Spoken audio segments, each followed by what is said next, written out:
오늘 선포하는 말씀의 제목은 간음하지 말라 두 번째입니다. 오늘 본문에는 예수님께서 모세의 율법 중에서 이혼법을 재해석하셔서 말씀해 주십니다. 이혼법.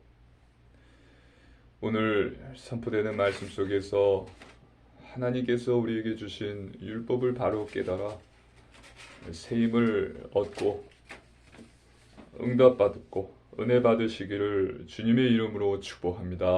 아멘. 본론입니다. 첫 번째, 이혼 증서입니다. 하나님의 말씀입니다. 마태복음 5장 31절입니다. 함께 읽습니다. 또 일렀으되 누구든지 아내를 버리려거든 이혼 증서를 줄 것이라 하였으나. 아멘. 아내와 이혼을 하려거든 이혼 증서를 줄 것이라고 하였다고 예수님께서 말씀하셨습니다. 이것은 모세의 율법 중에서 이혼법을 말씀하고 계신 것입니다. 하나님의 말씀입니다. 신명기 24장 1절입니다.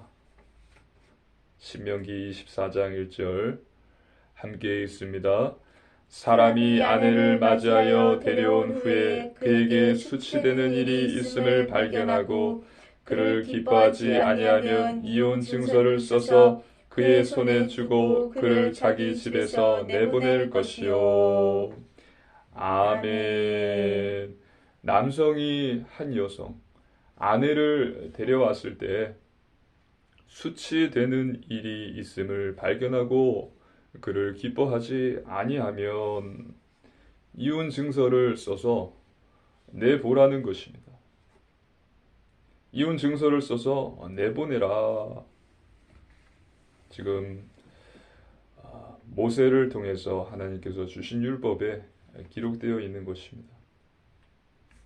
이 모세 당시 이 유대 사회는 남성들의 권위가 높았습니다. 그래서 남성들은 언제든지 아내를 내보낼 권리가 있는 것처럼 생각을 하고 있었습니다. 그리고 그렇게 행동을 했습니다. 그래서 하나님께서는 모세를 통해서 이와 같은 율법을 주심으로 수치되는 일이 발견되었을 경우에만 이혼을 허락한다고 말씀하신 것입니다. 수치되는 일이란 것은 데려온 여성이 처녀가 아니었을 경우를 말하는 것입니다. 결혼 후에 간음을 한 경우에는 돌로 쳐서 죽였기 때문에 여기서 말하는 수치되는 일은 그 여성이 처녀가 아니었다. 그래서 이것을 발견했고 또 이것을 너가 기뻐하지 않는다면 이혼 증서를 써서 그 여자를 내보내라 이야기하신 것입니다. 그러함으로써 이혼에 해당하는 사항을 축소시키셨습니다. 남성들이 마음대로 이혼하는 것을 막았던 것입니다. 그렇게 하나님께서는 모세를 통해 율법을 주심으로 여성의 억울함을 풀어주셨고 여성의 인권을 보호했던 것입니다. 그런데 지금 보십시오. 예수님 당시 유대인들, 바리새인들과 서기관들은 이 율법을 이렇게 해석하고 있습니다. 예수님께서 그 해석을 말씀하신 것이지요. 다시 읽겠습니다. 마태복음 5장 31절입니다. 또 이르시되 누구든지 아내를 버리려거든 이혼 증서를 줄 것이라 하였으나. 아멘. 누구든지 아내를 버리려거든 이혼 증서를 줄 것이라. 즉 예수님 당시 유대인들은 수치스러운 일에 해당하는지를 고려하지 않는 것입니다. 무슨 이야기인지 아시겠어요? 그냥 이혼 증서를 써주기만 하면 이혼이 가능한 것처럼 율법을 왜곡시킨 것입니다. 처음 하나님께서 모세에게 이 율법을 주셨을 때는 수치되는 일이 있을 경우에 이것을 기뻐하지 않으면 이혼 증서를 써서 내보내라고 했는데, 지금 예수님 당시 바리새인들, 사두개인들은 이혼 증서만 써주면은 이혼이 가능하다, 그렇게 자기들이 행동했고 그렇게 가르쳤다는 거예요. 하나님께서는 율법을 주실 때 이혼을 막기 위해서 여성들의 억울함을 풀어주고 여성 인권의 보호를 위해서 수치스러운 일이 있음을 발견하고 그것을 기뻐하지 않는다면 이혼 증서를 써주고 이혼하라 말씀하신 것인데, 지금 바리새인들, 서기관들은 수치스러운 일에 대한 고려함은 삭제해버리고 스킵해버리고 이혼 증서만 써주면 어떤 경우라도 이혼은 가능하다라고 말하고 있는 것입니다.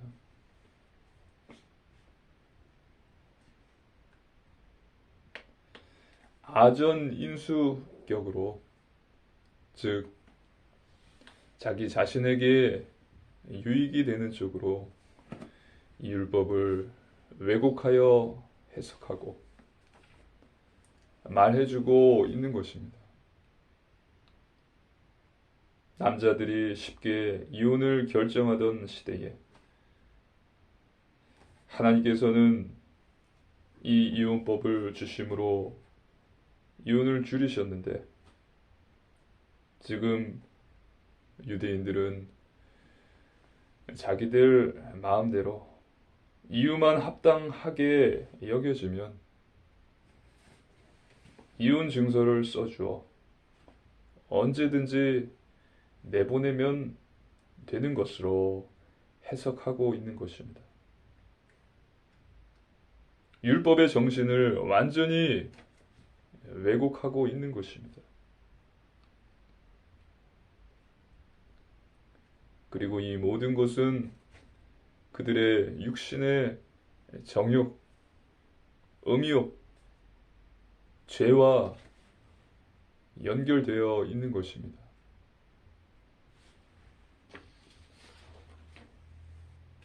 두 번째, 두 학파입니다. 당시 율법을 해석하는 두 개의 큰 학파가 있었습니다. 첫째는 샴마이 학파입니다. 이 샴마이 학파는 율법을 보수적으로 해석했습니다. 전통적으로 엄격하고 철저하게 율법을 해석했습니다.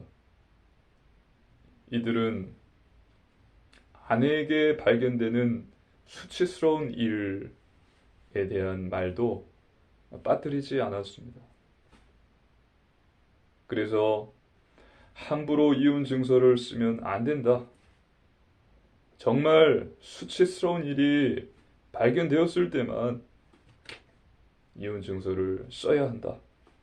마음대로 남발하면 안 되는 것이다. 그들은 말했습니다.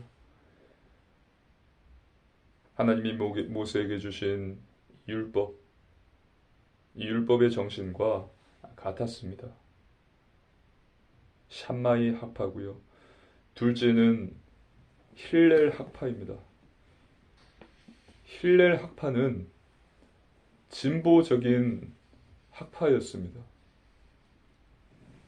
율법을 훨씬 더 광범위하게 해석했습니다. 율법이 말하는 수치스러운 일을 폭넓게 해석했습니다. 예를 들어 아내가 밥을 했어요. 그런데 그 밥이 탔습니다. 그러면 이것을 수치스럽게 여겨서 이혼 증서를 써서 그 밥을 태운 아내를 내보내는 거예요.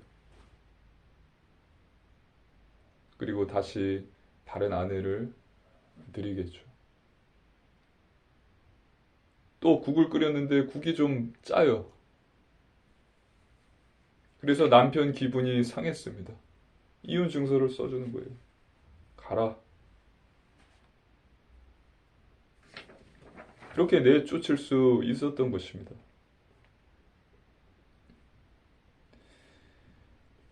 놀라운 사실은 당연하다고 이야기할 수 있겠죠. 당시 많은 유대인들이 이 엄격한 샴마이 학파의 교훈을 좋아하지 않고 자유로운 힐렐 학파의 교훈을 따랐다는 것입니다.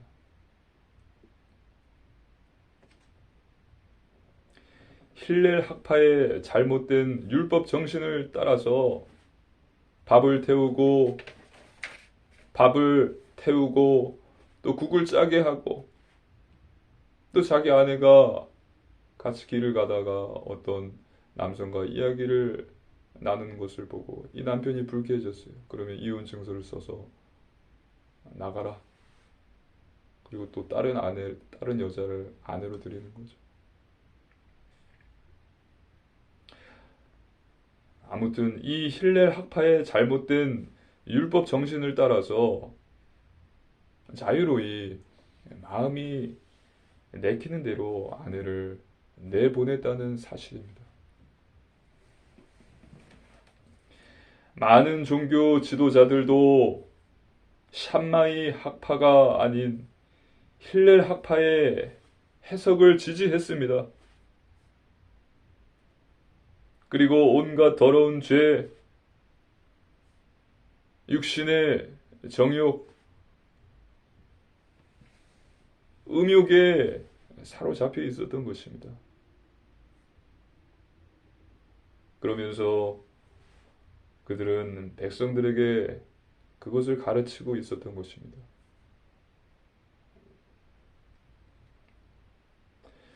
우리는 하나님을 바로 알고 하나님을 바로 믿어야 될 줄로 믿습니다. 아멘. 내가 편한 대로 믿어서는 안 됩니다. 성경이 말한 대로 믿어야 합니다.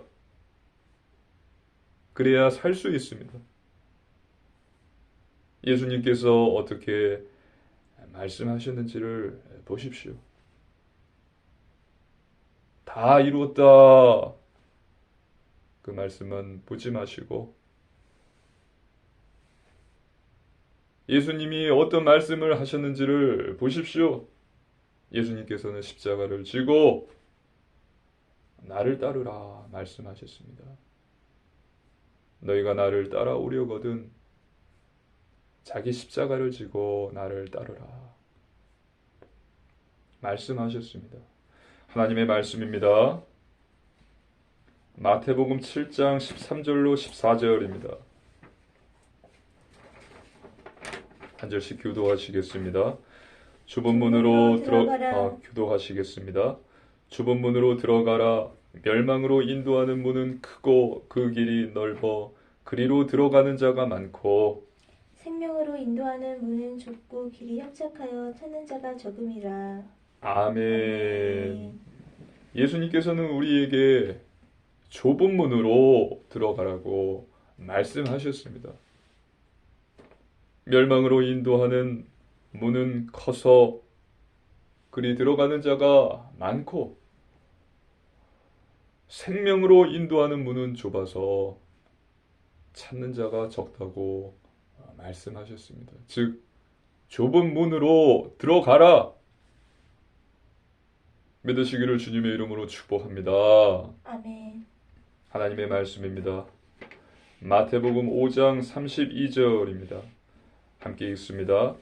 나는 너희에게 이르노니 누구든지 음행한 이유 없이 아내를 버리면 이는 그로 간음하게 함이요 또 누구든지 버림받은 여자에게 장가드는 자도 간음함이니라.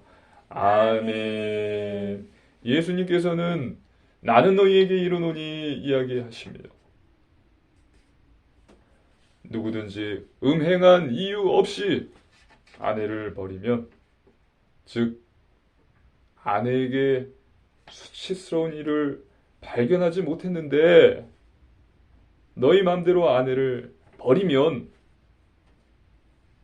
이라고 말씀하십니다. 율법의 왜곡을 지적하시면서 율법의 정신을 바로 회복시키시는 것입니다. 그리고 더 엄하게 말씀을 하십니다. 만약 너희가 그렇게 한다면 간음죄를 범하는 것이다 라고 말씀하십니다.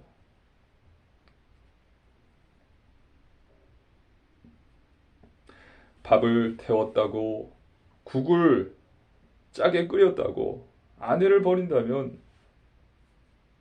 너는 간음죄를 범한 것이고, 이 같은 일로 이혼 증서를 가진 억울한 여자의 그 둘째 남편이 된다면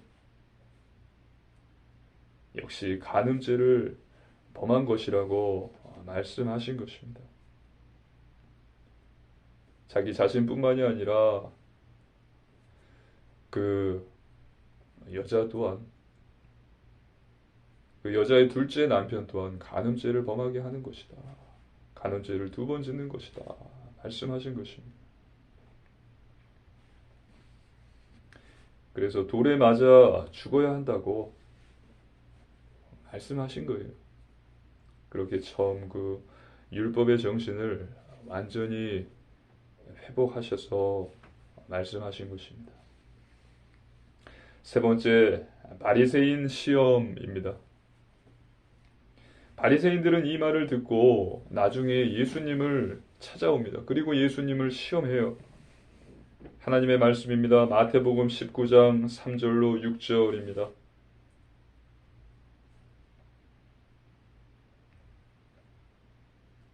한 절씩 교독하시겠습니다. 바리새인들이 예수께 나와 그를 시험하여 이르되 사람이 어떤 이유가 있으면 그 아내를 버리는 것이 옳으니까.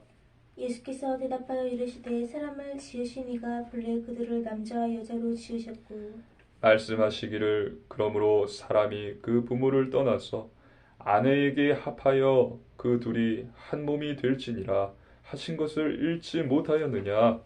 그런즉 이제 둘이 아니요 한 몸이니 그러므로 하나님이 짝지어 주신 것을 사람이 나누지 못할지니라 하시니. 아멘. 아멘.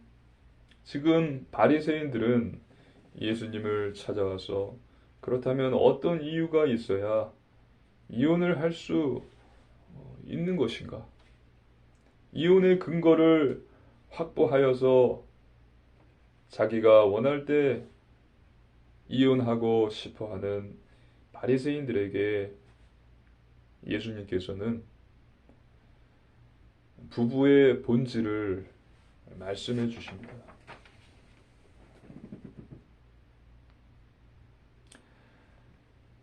이제 둘이 아니요 한 몸이니 하나님이 짝지어 주신 것을 사람이 나누지 못할지니라.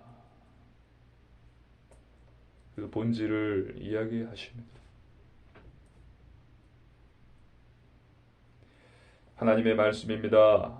마태복음 19장 7절로 9절 말씀입니다. 한 절씩 교도하시겠습니다. 여짜오되 그러면 어찌하여 모세는 이혼 증서를 주어서 버리라 명하였나이까? 예수께서 이르시되 모세가 너희 많은 마음의 완악함 때문에 아내 버림을 허락하였거니와 본래는 그렇지 아니하니라.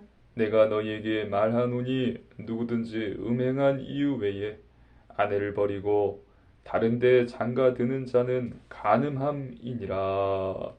아멘. 그들은 그렇다면 모세는 이혼 증서를 주어서 버리라 명하지 않았느냐라고 예수님께 말합니다. 이에 예수님께서는 본래는 그렇지 않다.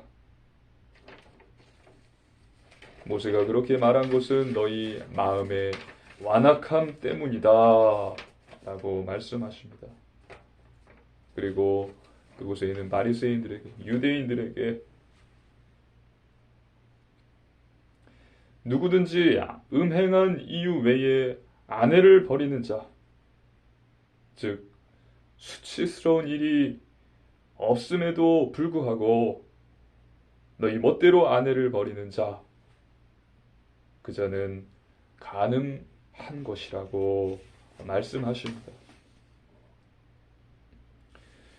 우리는 우리 마음의 완악함을 잘 다스려야 합니다.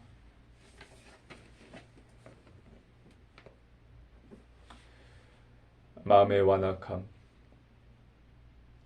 우리는 예수님을 믿고 구원을 받고 하나님의 자녀가 되었습니다. 하지만 명심할 것은 우리는 의롭다함을 받은 죄인이다 라는 사실입니다.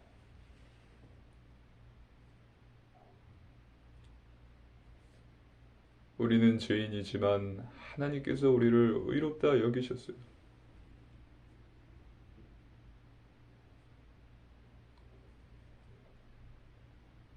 우리는 여전히 죄인이에요. 하지만 하나님께서 우리를 의롭다 여기시는 것입니다. 그래서 우리는 분명하게 기억해야 합니다. 우리는 의롭다 함을 받은 죄인인 것.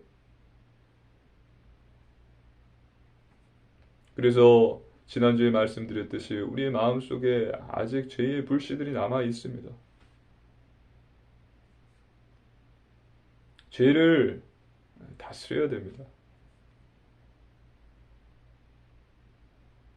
성경이 우리에게 말하는, 우리가 반드시 알아야 하는 두 가지 고백이 있습니다. 첫 번째 고백은 주는 그리스도시요 살아계신 하나님의 아들이십니다. 예수님은 그리스도시요 살아계신 하나님의 아들이시요 메시아 구원자이십니다. 이것이 가장 위대하고 중요한 고백이요. 그리고 두 번째는 이것입니다.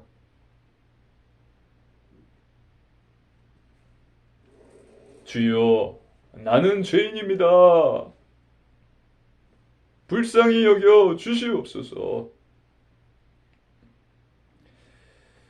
하나님의 말씀입니다. 누가복음 5장 8절입니다.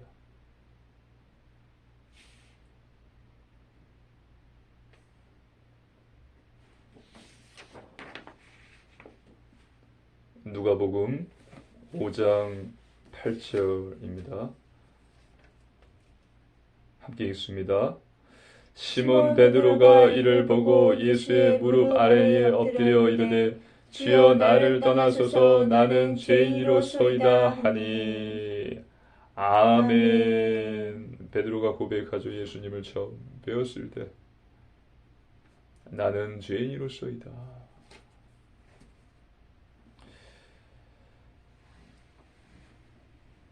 첫 번째 고백만 있는 자는 영원히 주님과 함께 할 수 없다는 사실을 알아야 합니다. 첫 번째 고백과 더불어 두 번째 고백이 있는 자만이 영원히 주님과 함께 할 수 있습니다. 왜냐하면 예수님은 이 땅에 죄인을 부르러 오셨기 때문입니다. 예수님은 죄인과 함께 하시기 때문입니다.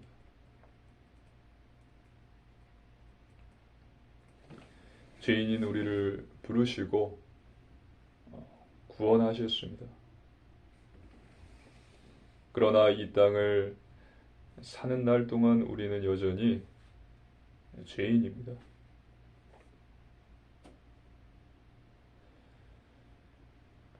이방인의 사도, 하나님의 택함을 받은 자 바울을 보십시오.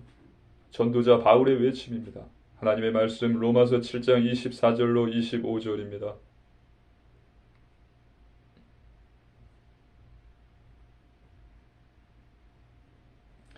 한 절씩 교도하시겠습니다. 오라 나는 곤고한 사람이로다. 이 사망의 몸에서 누가 나를 건져내랴. 우리 주 예수 그리스도로 말미암아 하나님께 감사하리로다. 그런즉 내 자신이 마음으로는 하나님의 법을 육신으로는 죄의 법을 섬기노라. 아멘. 이 바울의 고백을 잘 살펴보십시오. 바울은 첫 번째 고백, 두 번째 고백을 다 가지고 있었습니다. 오라 나는 곤고한 사람이로다. 이 사망의 몸에서 누가 나를 건져내랴. 우리 주 예수 그리스도로 말미암아 하나님께 감사하리로다. 주는 그리스도시요 살아계신 하나님의 아들이십니다.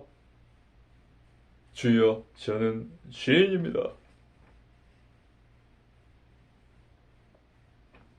이 두 고백이 저와 여러분에게 항상 함께 있으므로 영원히 주님과 동행하시고 늘 그리스도 안에 있으시기를 주님의 이름으로 축복합니다. 아멘. 결론입니다. 첫 번째, 말씀 충만입니다. 우리의 신앙은 말씀 중심, 성경 중심 신앙이 되어야 합니다. 마음속에 있는 죄의 불씨를 어떻게 다스릴까요?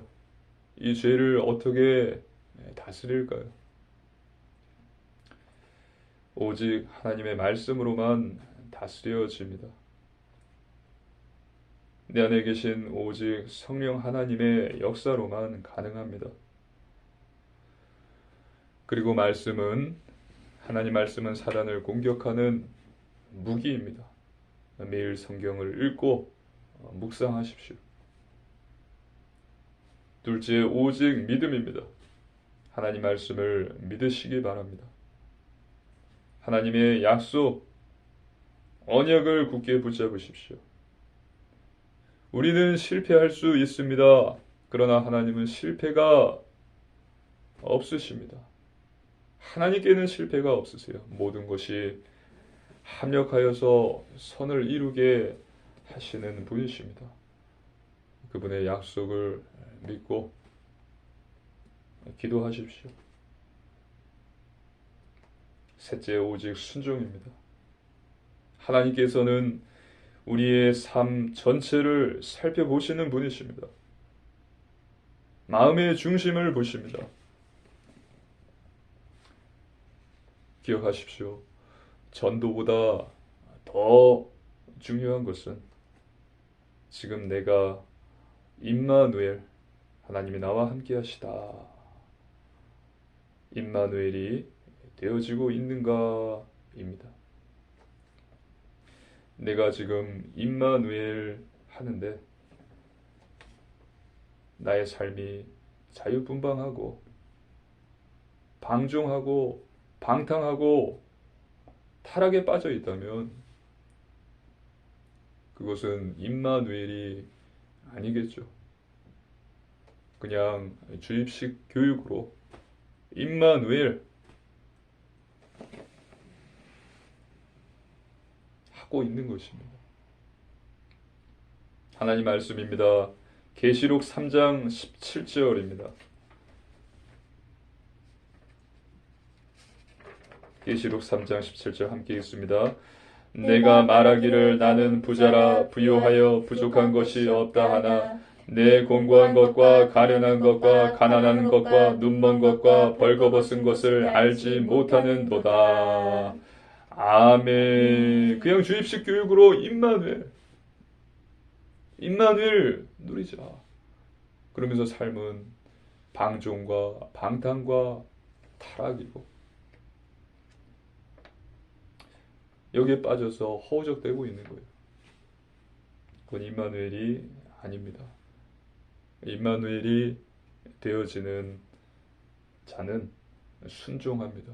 믿으시기를 주님의 이름으로 축복합니다. 아멘. 내가 거룩하니 너희도 거룩하라. 거룩한 삶, 영적인 삶, 성결한 삶, 예배 말씀, 기도 전도, 선교, 회개의 삶을 삽니다.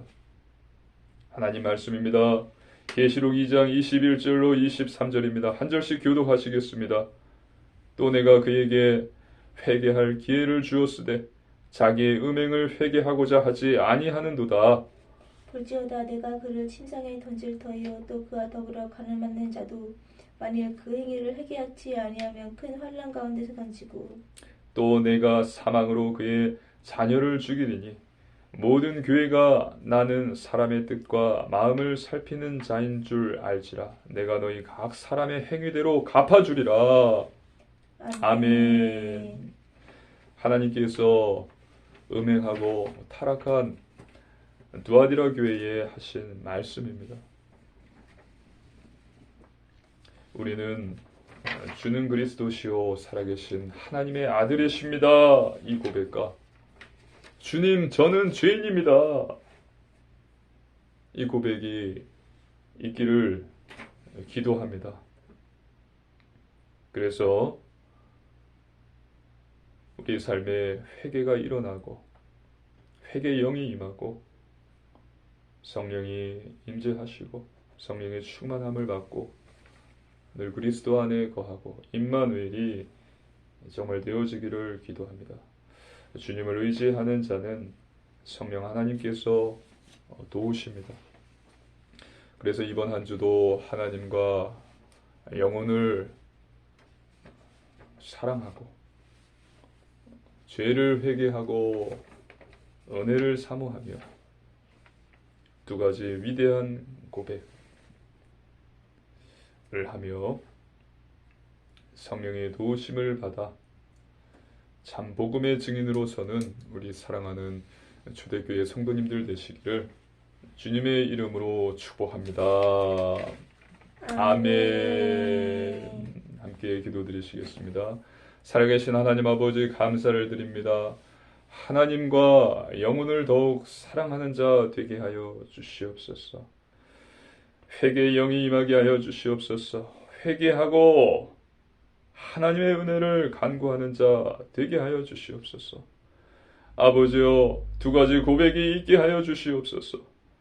주는 그리스도시요 살아계신 하나님의 아들이십니다. 주여 저는 죄인입니다.